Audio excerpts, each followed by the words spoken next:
Hello, everyone, and welcome to Lunch Break with GABC. I'm your host, Ashley Mateos, coming to you live from the Carl-Schurz-Haus. And for those of you who don't know, the Carl-Schurz-Haus is the German-American Institute in Freiburg, Germany. We offer a diverse cultural program, English language courses for all ages, and we also have a vibrant all-English library.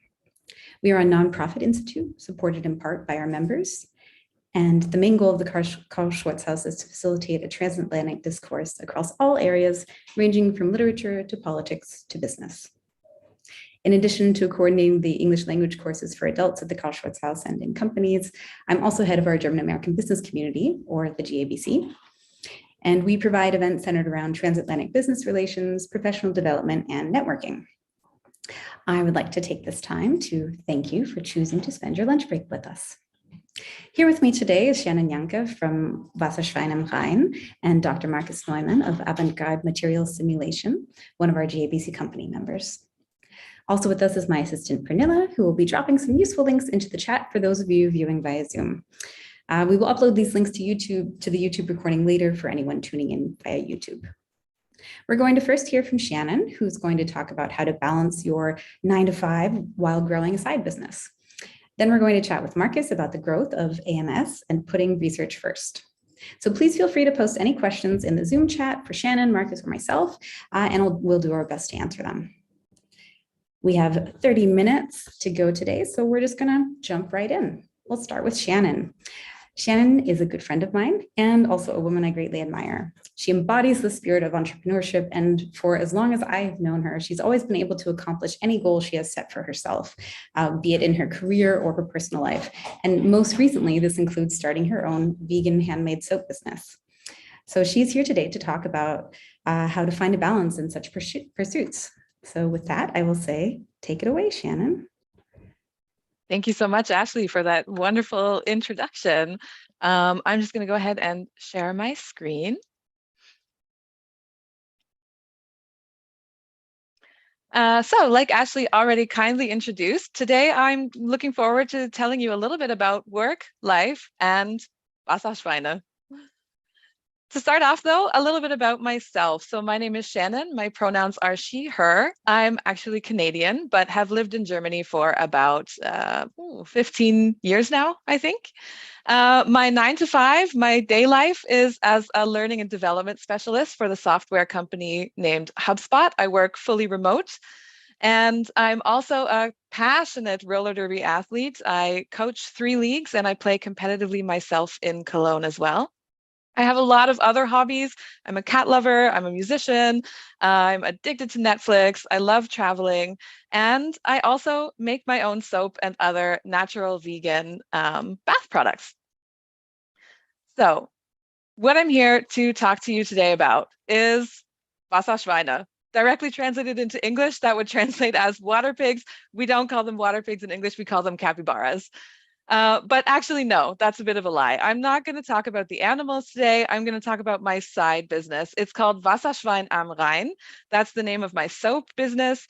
And I just call it Wasserschwein am Rhein because I live near Koblenz, so on the Rhine River. And I think that capybaras are the best image of how you can enjoy bath time and a good shower, the best. So what I'm going to share with you today are my top tips on how I balance working a full-time job, having a really active life apart from all of that, and still running a successful side business. Tip number 1, if my slide wants to move.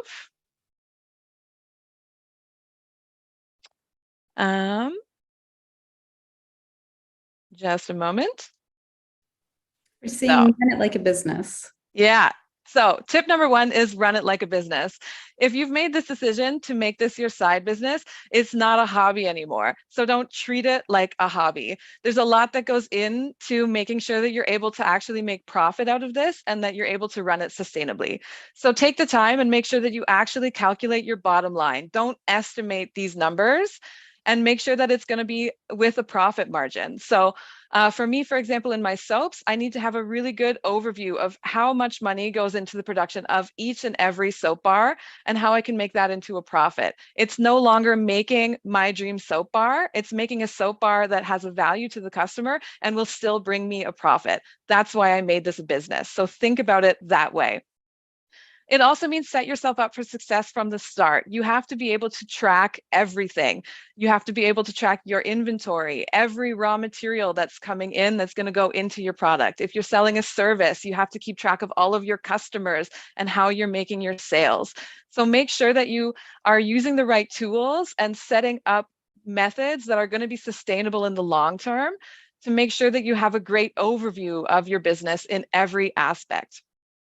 And think about the long term. How are you going to grow? That also means considering aspects like branding. I'm not just selling soap, I'm selling vegan, sustainable soap. How do I lean into my name, Wasserschwein am Rhein? That's very unique, so it has to have an attitude that goes with it.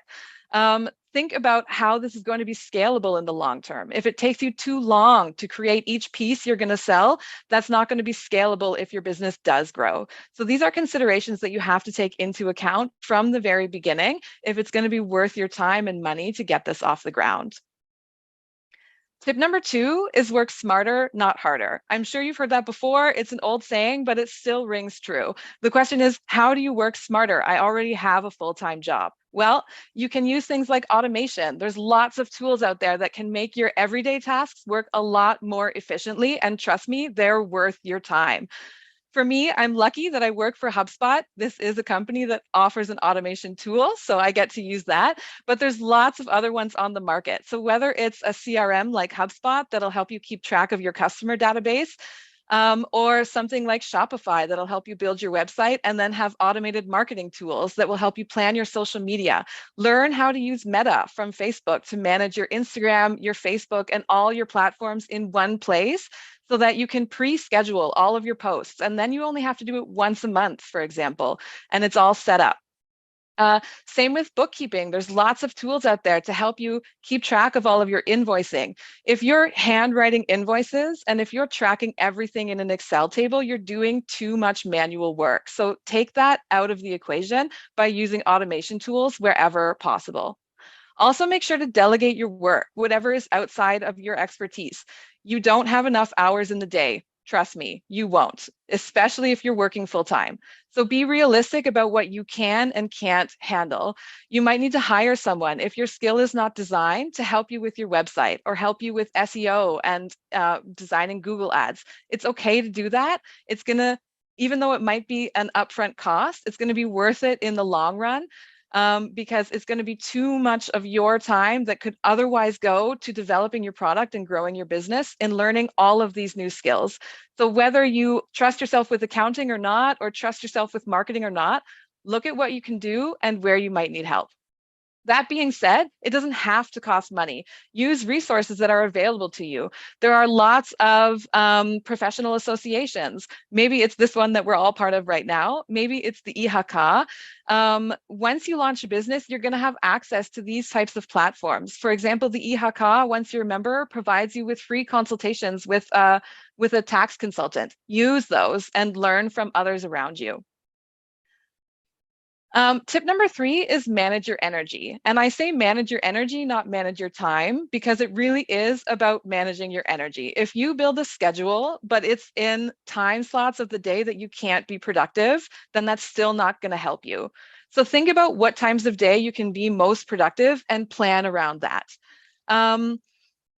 For me, that means, for example, I'm lucky that I work completely remote. That might not be your case, but how can you use your commuting time? If you sit every morning for 30 minutes on the train, maybe you can use that to plan a couple social media posts or organize a few invoices. Or Maybe, for example, what I do is I organize all of my tools in the soap kitchen in the morning. Takes me about 20 minutes. And then that allows me to be able to pour soap over my lunch break much faster. And that saves me time in the evening. I know that I'm mentally exhausted after work, and I just can't stand in the soap kitchen for another 3 hours after working my 9 to 5. So it's really important that I learn to break up the tasks that I have to do for my side business to different points in the day where I know I'll have the energy to complete them. You'll still need to make a schedule though, and it's really important that you stick to it. Think about how many hours per week you need to dedicate to your side business, and then try and make sure to block the time to do that. Again, make sure that it's not all in the evening after your day job. That's going to be exhausting and you'll burn out. So try and integrate these tasks into your work calendar as well, and make sure that you're leaving yourself time to do all these things, but be realistic about how much time you have. In the end, if it's not affecting your clients, if it's not affecting your marketing, and it's not affecting your revenue, it goes to the bottom of your to-do list. Do those tasks first. That's what matters. Tip number 4 is know the rules of the game, because trust me, there are a lot of them. It's not as easy as you might think to just get a business off the ground. Especially if you might have experience with this in the United States, where in my experience is the thresholds are a lot lower. You have to consider a lot of things in Germany. There are a lot of processes to go through. There are applications you have to submit. There's a lot of paperwork to do. So inform yourself first so you don't make mistakes and pay fines later. Think about what type of business it makes sense to register. For me, it's a side business and I'm selling a product. So I have what's called a Kleingewerbe or a Nebengewerbe. For you, depending on what you're selling, you might choose to be freelance. There are different types of businesses that you can register. Look into the pros and cons of each of them. And also to point 2, look into what that means for your taxes. Taxes are a complicated process in Germany, and also how you charge the value added tax is very relevant in this. And there are different ways that you can approach that. But if you choose, for example, to buy in to charging the value added tax so that you can claim back value added tax you've paid at the end of the year, that means you're committed to that for 5 years. Does that make sense for your business at the very beginning? For me, as a Kleingewerbe, it did not. So even though I won't be able to claim back Mehrwertsteuer at the end of the year, it means that I don't charge them on my product, and the bookkeeping is a lot easier to get off the ground. So take those things into consideration and talk to a tax consultant about them. And also make sure that you're aware of any certifications, registrations, or other permissions that are required before you start your business, because probably there's something there. Again, I can take my own example as a soap business. In North America, I'm allowed to produce soap in my own home kitchen and sell it online. I can sell it online before I've registered a business, and only once I've sold a certain threshold do I have to declare that I've been doing that activity. In Germany, it's not the same. I had to make sure I do have a workshop in my house, but it has to be a completely separate room. It had to be certified by one body. I had to get permission from another body to say that my house is in a location where I'm even allowed to have any kind of business activity. Then I had to register my business at another body in my local region. All of my recipes had to be certified by a laboratory and then registered in a European portal. None of these requirements existed in North America. So it took a lot of time and energy to inform myself. However, I'm avoiding a lot of hefty fines by doing it first and not diving in and seeing what happens later, because Germany has a lot of structures. So just make sure that you're aware of those. And my last tip is find your promoters and then really make them feel loved. These are your customers. This is what's going to help your business grow in the end. It's more than building relationships. Lots of people will tell you to help get your business off the ground, it's about building relationships. But relationships themselves don't do it. It's about finding people who will promote your business and your product. So engage with them, ask them for feedback often, use their social media content to boost your social media and expand your business that way. Also recognize that you are not your customer, they are. So learn from your promoters learn what their habits are, learn what products you offer that they love most, and that's going to help you grow in the long term. I have lots of ideas of different soaps I could make, different products I could do, but to decide what the right next step is for my business, that information has to come from my promoters, because those people are going to be the ones giving me 5 stars on Google, tagging me on Instagram, and helping me build my network. These don't also have to be customers. These could also be wholesale resellers, for example. Those are the people that are going to be having your product in their shop and recommending it to their customers. Maybe hotels might sell my soap, or Airbnbs, for example. So think about who can promote your company best. And even if your mom loves your product, she might not be the right promoter for you. So make sure that you're learning your habits from the right place. So those are my 5 tips for success. And I'm sure that if you stick to those, you'll find that you're able to have a productive career, full family life and personal life, and still have a successful side business. It's still a lot of work though. Just know that in business, you never lose. You either win or you learn. And I can tell you from my experience that I have learned so much from starting my own business in Germany, but I'm still winning. And I'm winning because I was managing to stick to these 5 goals. So thanks for your time. Feel free to follow us on social media or check out our online shop, and maybe 1 or 2 of you will even become promoters. Thanks so much, Shannon. I can say I have also been a cheerleader of yours as well. I've tried some of your soaps and they smell delightful. Thank you. Yeah, and thank you for those very useful and thoughtful tips. Again, it's important to know your audience, know who's going to be helping you promote this as well. It might start out with just a mom or a friend, but you have to know your client base, right? In any case, yeah. We've also shared your website in the chat as well. And if anybody wants to check Shannon out on Instagram, please do so as well. I encourage that. If you have any questions, feel free to drop them into the chat, and we'll see if we can pull Shannon back at the end to answer some of those. If you have them, I'll give you some time to think about it. In the meantime, we will switch gears and we will head over to Marcus. Hello, Marcus. Hello, Ashley. So I just want to formally introduce Dr. Marcus Neumann, who is the founder and director of Avant-garde Materials Simulation, or AMS in short form, here in Freiburg. AMS is a family-run and privately owned company specializing in the development of software for crystal structure prediction. Marcus has a Master's of Science degree in physics from Heinrich Heine University in Düsseldorf, Germany, and holds a PhD in physics from the University of Grenoble in France.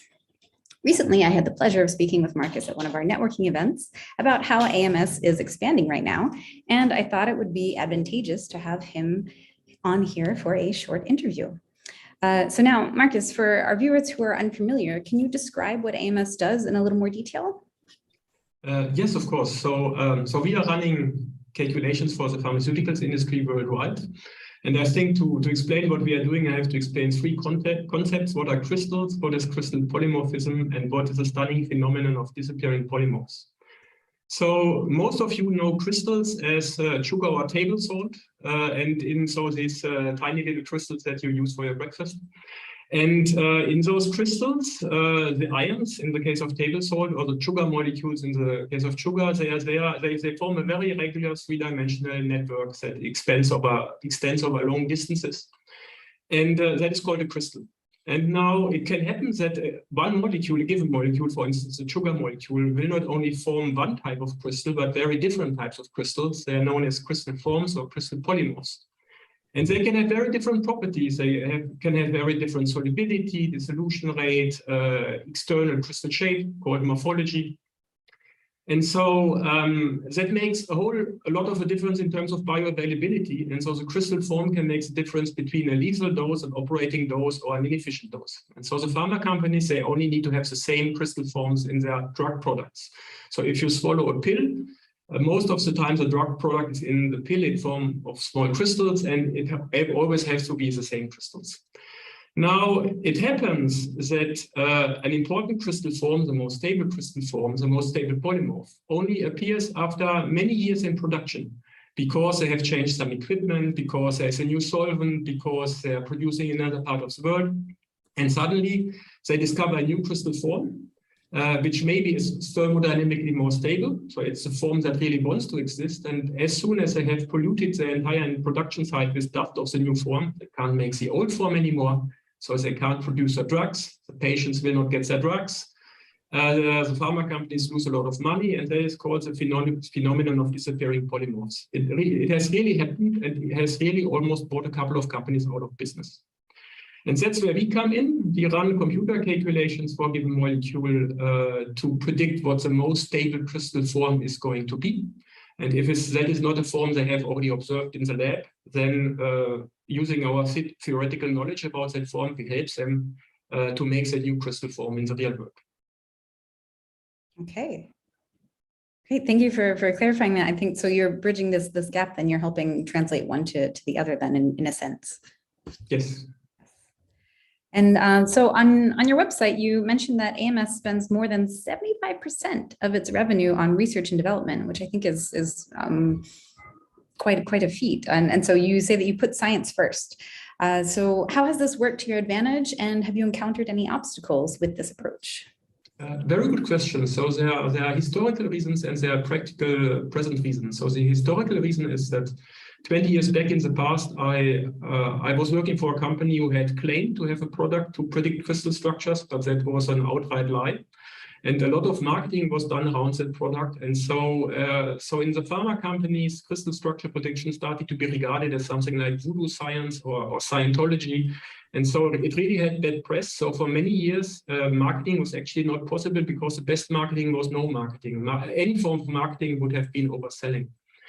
The other reason, of course, is that as a small family business, we are in competition with players that are much bigger than we are and that have much larger budgets than we have. So we have to be very careful about where we invest our money. And we have to be very focused on the things that are really important in our business.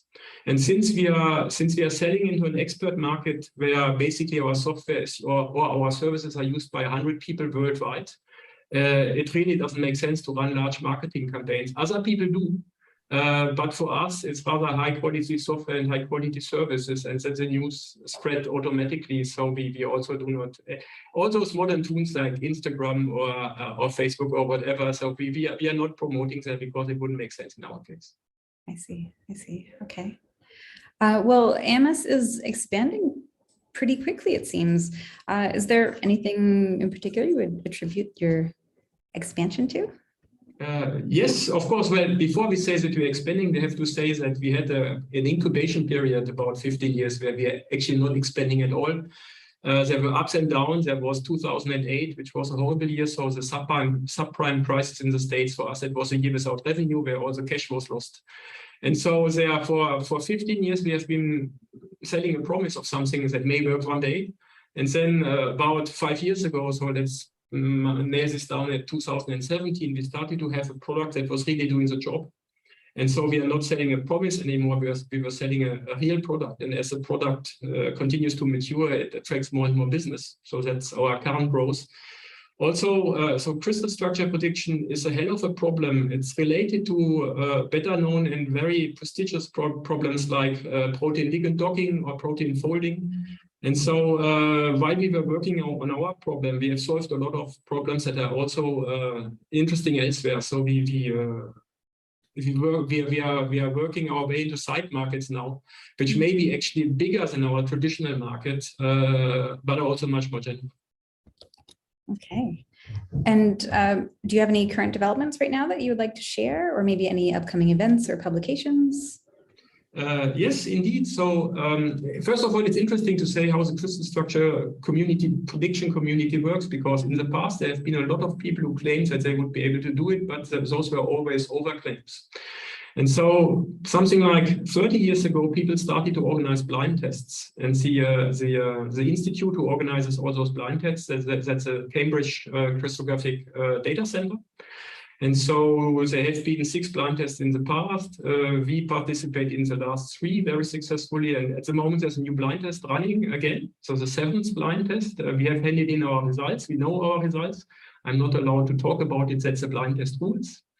I don't have the results of the other participants yet, but in September, there will be an international workshop in Cambridge, UK, where everybody sees everybody's results. And then there's always a joint publication out of this where everybody tries to agree on what is a success and what is not a success. So there will be heated debates. And then at some point next year, we feel we will see the blind test paper of the seventh blind test. Maybe the other thing which is interesting in our case is nobody in the world has been able to predict crystal forms that also include water, but a lot of molecules crystallize with some amount of water in them. Those structures, they are called hydrates. We are living on a water planet, so we really have to do crystal structure prediction as a function of temperature and relative humidity. And so we have cracked that problem recently, and we are having a full manuscript. So we are trying to submit to one of the very prestigious journals. We will see how high we can go. But of course, we start at the top. So we will try Nature or Science, and then we will be disappointed again because it doesn't work. And then we will slowly cascade down to something that is willing to take us. But at least we will try at the very top.